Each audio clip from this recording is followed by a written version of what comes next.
તો ઈરાનની આસપાસમાં કયા કયા દેશો આવેલા છે, ઈરાનના પાડોશી દેશો ક્યાં છે જેની સાથે ઈરાનની સરહદ શેર થાય, તો ઈરાનના પાડોશી દેશોમાં 7 દેશોનો સમાવેશ થાય છે દોસ્તો. એ 7 દેશોના નામ પરીક્ષા માટે આપણે જાણવા જરૂરી છે.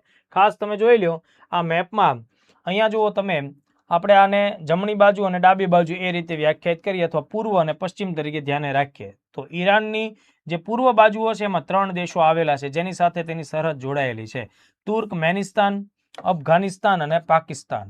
તો આ 3 દેશ છે મિત્રો, એ જમણા હાથ બાજુ અથવા તો પૂર્વ દિશામાં એના પાડોશી દેશ છે. બરાબર. નીચે છે તો નીચે સમુદ્ર વિસ્તાર આવે છે, પર્શિયન ગલ્ફ છે મિત્રો, બરાબર, અરબ સાગરનો વિસ્તાર આવે છે, અને ઉપરમાં એક્ઝેક્ટ કાસ્પિયન સમુદ્ર છે. તો આ જે 3 દેશ છે એના ટૂંકા નામ ઉપરથી તમે એક શબ્દ લઈ શકો છો, TAP, તાપ.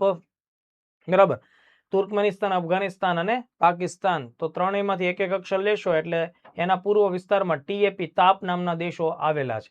હવે જ્યારે હું એના પશ્ચિમ ભાગની વાત કરું છું તો ઉત્તર પશ્ચિમ વિસ્તારથી લઈ જોઈએ તો જો અઝરબૈજાન છે, આર્મેનિયા છે. અઝરબૈજાન અને આર્મેનિયા આ બંનેની સરહદ ઈરાનની સાથે જોડાયેલી છે. અને અહીંયા તુર્કી બહુ વિશાળ વિસ્તાર ધરાવે છે, તો તુર્કી અને એની નીચે ઈરાક.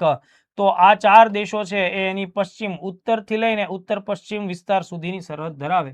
તો ટોટલ 7 દેશો થયા, Pakistan, Afghanistan, Turkmenistan, Azerbaijan, Armenia, Turkey અને ઈરાક.